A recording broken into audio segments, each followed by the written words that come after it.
অসমত কাম কৰি কৰি গৈ আছো। কেইদিনমান আগতে আমাৰ কামাণ্ডো বেটেলিয়নৰ পাছিং আউট পেৰেড হৈছিল। ৰাস্তাই ঘাটে আজিকালি আপোনালোকে পুলিচবিলাক দেখা পাব।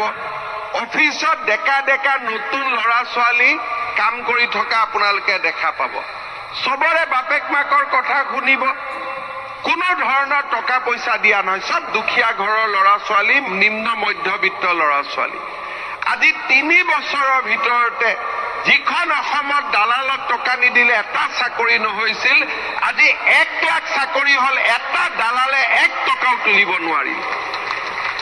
এতিয়া আৰু 35,000 চাকৰি আমি দিব গৈ আছো। ইয়াতো এইবাৰতো দালালবিলাকে নিজে ফ্লেট হৈ শুয়ে দিলে যে আৰু কাম নাই, পইচা ল'ব উপায় নাই। চবেই গম পাই গ'ল এতিয়া মেৰিটত চাকৰি হ'ব। প্ৰথমতে MLA বিলাকে মোক বেয়া পাইছিল যে চাকৰি আমি লিষ্ট দিব নোৱাৰো।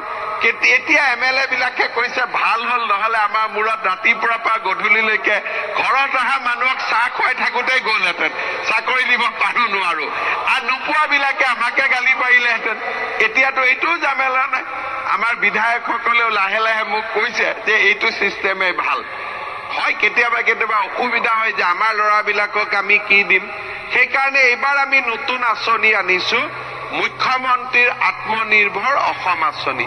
ইয়াত আমি ডেকা ল'ৰাবিলাকক ফেব্ৰুৱাৰীৰ পৰা 20-22 ফেব্ৰুৱাৰীৰ পৰা ইণ্টাৰভিউ আৰম্ভ হ'ব। ডেকা ল'ৰাবিলাকক উদ্যোগ আদি প্ৰতিষ্ঠা কৰাৰ কাৰণে আমি এতিয়া লোন দিম, ছাবচিডি দিম। তাতো কোনো ধৰণৰ টকা পইচা নালাগে।